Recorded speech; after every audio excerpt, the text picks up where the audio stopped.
कमदार one चाय कराए। बाबा से रात घणी थी वई आहे, वरी आराम कयो।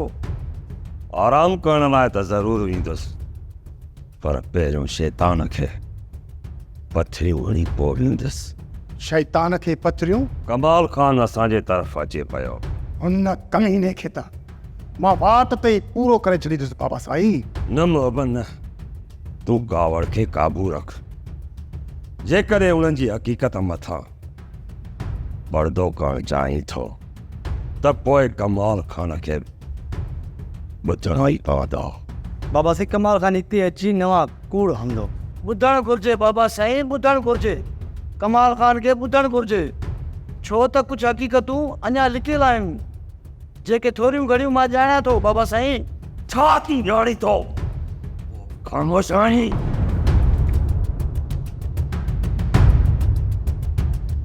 बाबा साईं पहिरियां कमाल खान खे अचणु ॾियो, तकड़ न कयो। हू साम्हूं अचे, सभु राज़ पोइ खोलींदासीं। ऐं मां छो ख़ामोश आहियां इहा बि तव्हांखे ख़बर पइजी वेंदी। ठीकु आहे कमदार, पोइ अचण जो कमाल खान खे। उन्हीअ खां पोइ ख़बर पवंदी त तूं सिधो आहीं या कतारनि जे टोले में आहीं।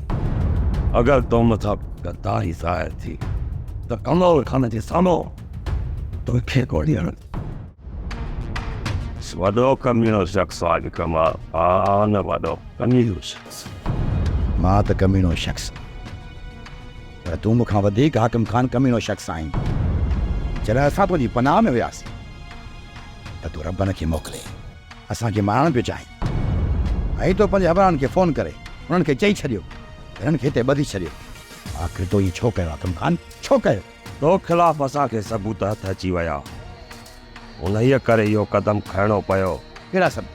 अदा जे हथ जहिड़ा सबूत? जेको असांजे हमराह जे सीने ते बंदूक रखे उन्हनि खां क़बूल थो कराए, तूं हुनखे सबूत थो सम्झी? कमाल खान, तो मुंहिंजे भाउ जो कातिल आहीं, कातिल।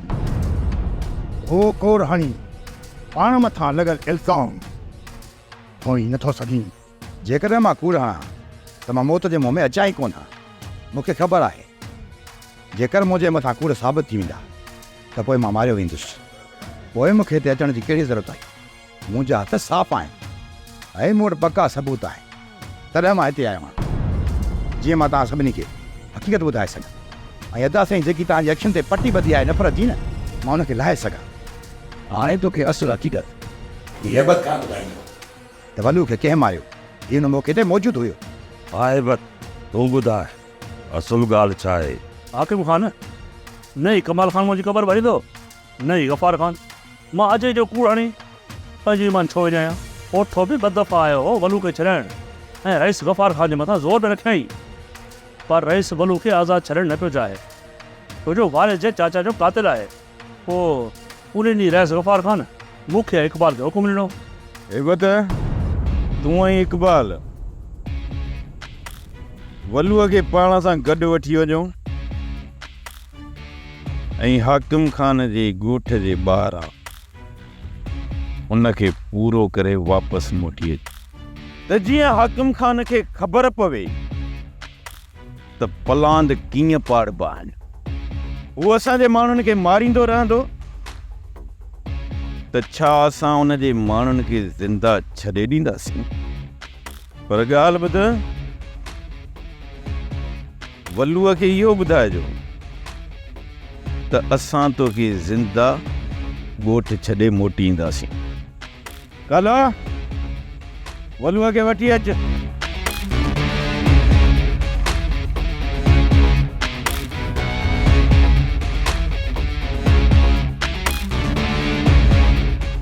असुलु हक़ीक़त इहा ई आहे हाकिम खान। असां जॾहिं ॻोठ जे ॿाहिरि आयासीं न, मां वलू खे छॾणु चाहियां पियो, पर इक़बाल मुंहिंजी हिकु बि न ॿुधी। उते ई वलू खे गोली हणी पूरो करे छॾियईं। हाणे तोखे यकीन अची वेंदो हाकिम खान त वलू जो असुलु कातिल केरु आहे। हाणे जॾहिं तोखे असांजी ज़बान जे मथां एतबार अचे त न्यापो करे छॾिजांइ, असां पहुची वेंदासीं दुश्मन जो कमु तमामु करणु। अचो। तुंहिंजी अमरान जी दलीलनि ते मूंखे भरोसो कोन्हे। मूंखे ख़बर ई आहे त हिते मुंहिंजे कंहिं माण्हू जी ज़बान ते करे इतमाद कंदे इन जे करे हाणे बाक़ी जेकी हक़ीक़त आहे तोखे ही कमदार ॿुधाईंदो ऐं मूंखे पूरी पक आहे त तूं पंहिंजे कमदार जी ज़बान ते कॾहिं शक कोन कंदे छो जो हीउ तोसां कूड़ हंधो ई कोन। हा कमदार, तूं ॿुधाए त असुल हक़ीक़त छा आहे? बाबा साईं मां हुन राति ॻोठ जे ॿाहिरां चौकी ते बीठल हुयसि, परे खां मूंखे मोटरसाइकिल जी रोशनी नज़र आई।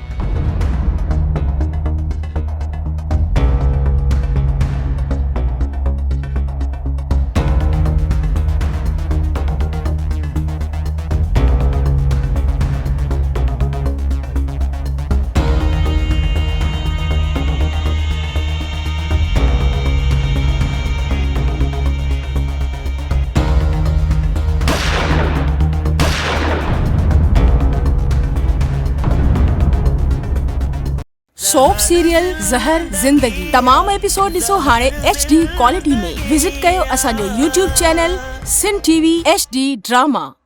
सब्सक्राइब कयो असांजो official YouTube channel SindhTVHD drama ऐं वधीक अपडेट लाइ बेल आइकन खे क्लिक करियो।